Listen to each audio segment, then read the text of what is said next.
Welcome to Get the Facts, the program that keeps you informed about government's policies and initiatives. I'm Theodore Henry. As technology becomes an essential part of education, the ministry managing this sector is expanding its digital learning initiatives to support students from early childhood through secondary school. Today we'll explore how digital resources are being integrated into the classroom to make learning more interactive and engaging. Joining us is the Assistant Chief Education Officer of the Media Services Unit at the Ministry of Education, Skills, Youth and Information, Dr. Nadine Sims. She's here to shed light on the tools and the resources available for both students and teachers. Thank you for joining, Dr. Sims. Thank you for having me, Mr. Henry. Let's jump right into getting some facts. So there are two things that are here in my mind. I'm hearing about the ministry's digital education strategy. If you could help us understand what that is very briefly, and then how the Media Services Unit ties into that. Okay. Right. So the Ministry of Education's digital strategy, it's about integrating information, communication and technology, we call it ICTs, Right. within the education system.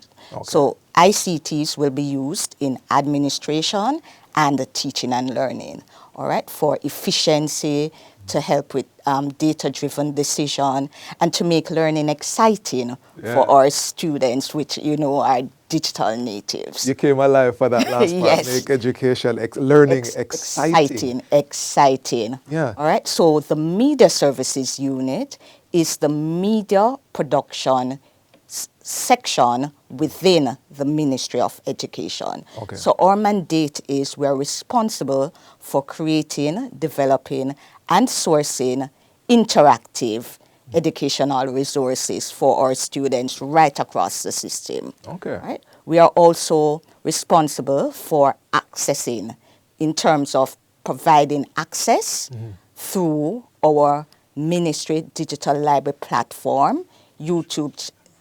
Yes, there is a ministry digital library platform. It's Hearing online. some new things, yes. Correct. And there is also a YouTube channel. We also have a TV station through PBCJ, which content is shared. Wow. All right, so think of it as creating, developing, sourcing, accessing, and we promote these educational resources or digital resources. So, for example, conducting this interview, you know, is one of the ways in which we get the message out there. Right. We also participate in educational workshops, conferences, meetings, webinars. We go, we set up our booths, we have devices there, we have QR codes, we have persons coming to the booths, we give them brochures, and just to build an awareness of what is available. Right. We also do training and professional development for educational stakeholders, for example, or student teachers or school leaders or educators or education officers in new and emerging technologies, for example, artificial intelligence. And so, you know, we help persons to know how to integrate this in their functions, day-to-day functions, as well as how to care for the different devices. That's a big mandate, and you do a lot of work there. A lot of work. At the Media Services Unit. So Yes. what kind of content are you mentioned content and you mentioned curriculum. Give us a case study of something that you guys have put out. So, for example, thanks for that question. Back in the day, we had some LMW readers, for example, Roy, we call it Roy and Pam for short. All right, so we have taken those resources and we have used AI, artificial intelligence, to make them come alive. So you will see a Pam and a Roy that looks like you and I, but they are younger versions, of course. Okay. The books are very interactive. The students can touch it, and the characters come alive. We use, you know, there is closed caption that caters to students with special needs. And so the resources are very interactive because it's all about getting our students excited and want to read and learn and, you know, to improve our literacy and numeracy. Now, Doc, you can tell me if I'm on the right track here. It's very important for you to have this kind of content this kind of access? Because this is where the world is right now. This is where the students are already, this is the kind of stuff the students are already viewing. So the ministry sees this as what? Let's fit the content for their time. That's the idea here. Right. Remember, our students, our current students, right across the system, they are digital natives. And so they love technology. They view technology mainly for entertainment. Wow. But we're taking it a step further. We're saying, yes, you love technology for entertainment, but there's the educational side of it. It is coined as edutainment. Right. So while you're embracing the technology, while you're scrolling, reading, you are also learning.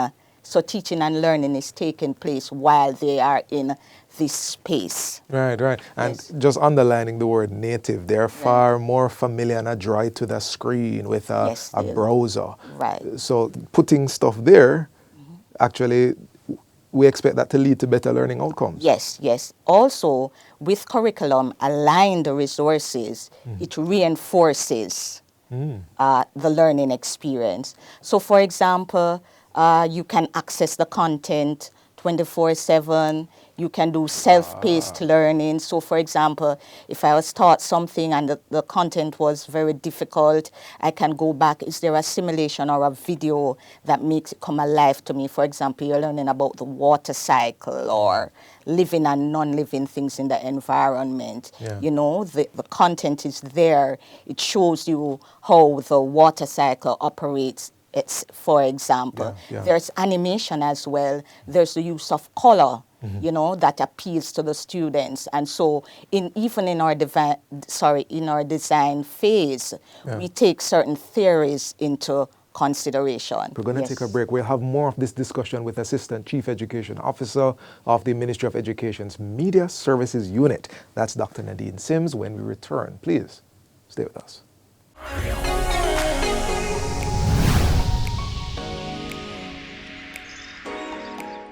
Welcome back to Get the Facts. We're here with Assistant Chief Education Officer of the Ministry of Education's Media Services Unit, Dr. Nadine Sims.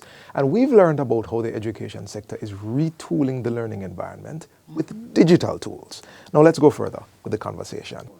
So, Dr. Sims, can you explain how the ministry ensures that the content stretching from primary to secondary, as a big swath, is age appropriate for the different levels? So we ensure that it is age appropriate by first and foremost using the curriculum guides as a blueprint. Right. And so the curriculum would have already been written for the appropriate age groups. So the activities, the objectives would have been appropriate for the different levels within the system. Right. We also use universal design for learning principles. So in common term, that involves colors and the use of textiles to make content come alive. Right, what works and what doesn't work.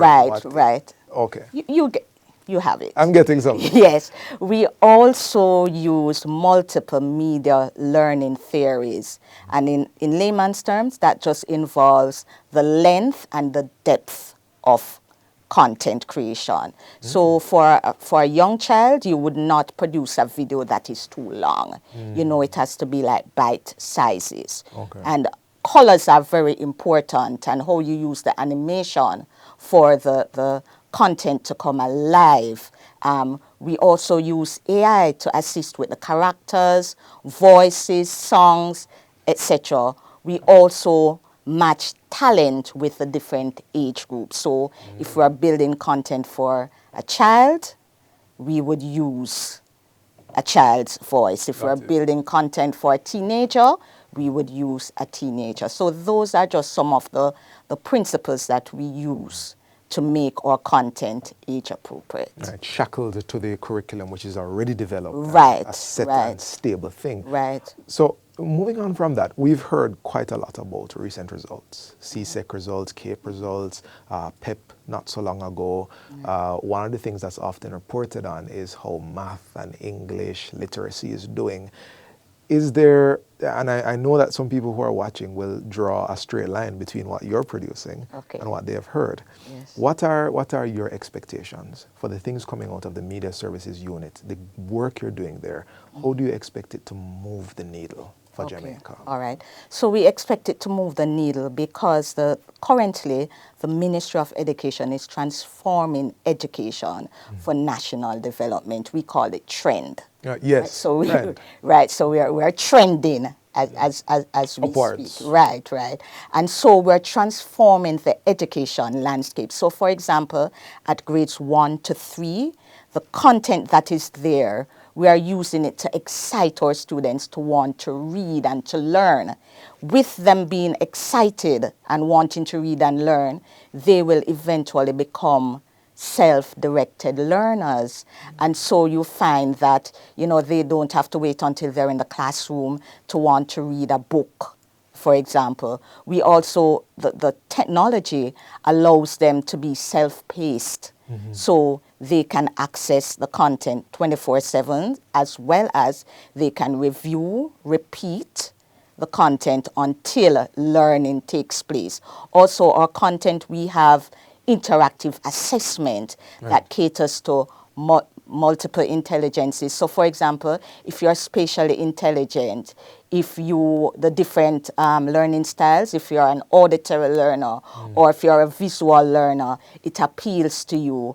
If you have different accessibility needs, we ensure that closed caption or somebody's there doing sign language, so we're catering to the different learning realities. So if I could jump in here, by matching content to realities, by meeting the children where their needs are, we're expecting that we'll get better outcomes. Yes. Because perhaps some of these things were pressing down on their ability to grow in the area. Right. That's the idea here. Right. So we're moving away from learning or the resources being passive. And one size fits all. Right, right. So it is interactive, engaging, and it stimulates you to want to learn. So that is what we want to develop persons who become very excited about learning.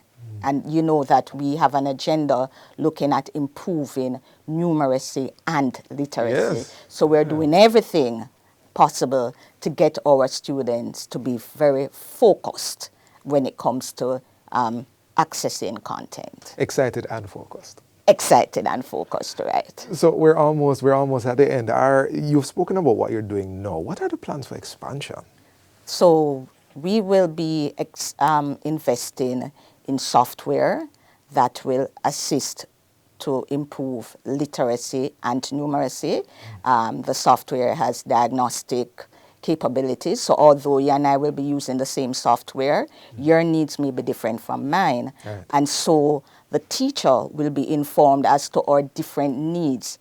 And so the intervention will be targeted. So if you have a shortcoming in numeracy and I have one in literacy, we will get content to plug that gap based on where the needs are. We also have our accessible digital textbooks, and those resources were specifically designed for students with special needs. Right. We also look at differentiated learning, and so we have the same content, and it is presented in different ways based on our needs. So those are some of the things that we are doing at the ministry to expand, to cater to the different needs or the realities, as you mentioned earlier, because it's about moving the needle as it relates to enjoying their education journey. Yes, and trending upwards. I liked how you mentioned that the teacher will get a report, so the software will actually help the teacher in the diagnosis of the students. Well, we're in the final few seconds of the interview, Doc. Teachers are watching, parents are watching, students are watching. Is there anything you'd like to say directly to them?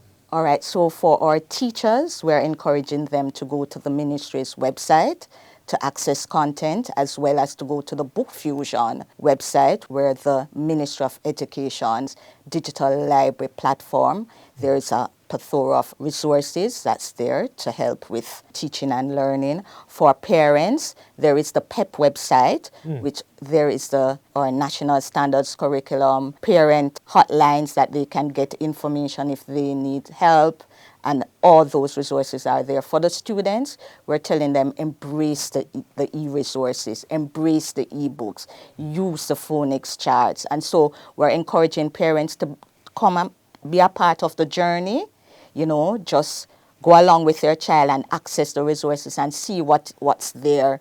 And one of the things with digital technology too is that it gives instant feedback. Yes. And so you have an idea where you are, where the gaps are. Also with ICTs, it prepares our students for life. Yeah. So when they complete their secondary education, some will go into the world of work, while some will go to higher education. Doesn't matter where you go, with these ICT skills and to be familiar with digital content, you're better able to function. Yes, it will. Yeah. So. And so that Jamaica may, in education at the very least, trend upwards. Correct. This has been Get the Facts. So our guest was Assistant Chief Education Officer of the Media Services Unit at the Ministry of Education, Skills, Youth and Information, Dr. Nadine Sims. Thank you for watching, and until next time, I'm Theodore Henry. Take good care.